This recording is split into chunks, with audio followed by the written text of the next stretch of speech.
Today we're gonna go through the 3s, 4s, and 5s. This is gonna be your lead hand hook, your uppercut with your rear hand, and your uppercut with your lead hand.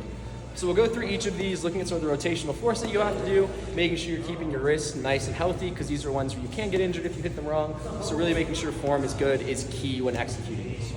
So first things first, we're gonna look at hitting the 3. So the 3 is going to be, again, that lead hook. So on this one, you're gonna stand about almost arms like that. You want to be closer to a body shot in this one, just so you can make sure that you're getting that nice rotation. You can hit it from the outside, but to start, we want to keep it on the inside, make sure we're getting that nice around the bag motion. So there's a couple parts to this. The first part is the elbow and the wrist. So when you're throwing it, you want to kind of get that nice like soup stirring motion. It's kind of like stirring a big cauldron of soup, which is going to allow you to help get around the bag. When you're looking at that though, when you're hitting the bag, you want to make sure you're doing two things. One is when you're contacting, you're keeping your fist vertical. You don't want it to turn. You can kink your wrist really easily that way.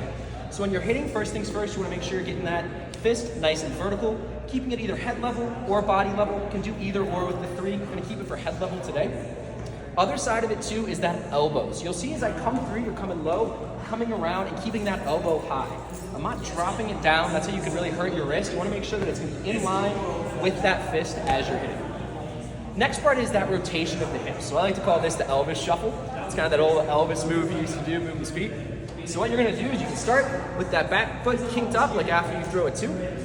Get down to the side, come around it, rotate those hips through, and make sure that your hips are pointing the same direction as your fist at the end of it. That's gonna help you get some power. So you're going through, getting a nice rotation, either to the head or to the body. Next up, we're gonna go through the 4s and the 5s. These are gonna be your uppercuts. So big one here is the contact with the bag. So how are you gonna hit?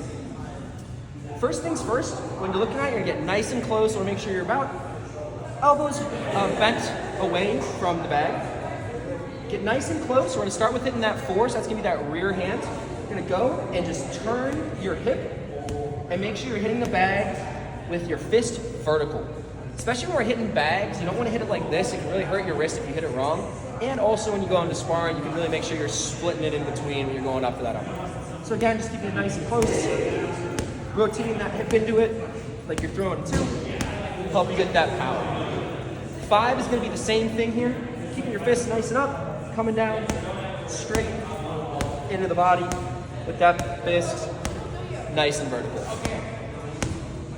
So again, going through them, you got your 3, your 4, and your 5. And that's how you shoot the 3, 4s, and 5s on the bag.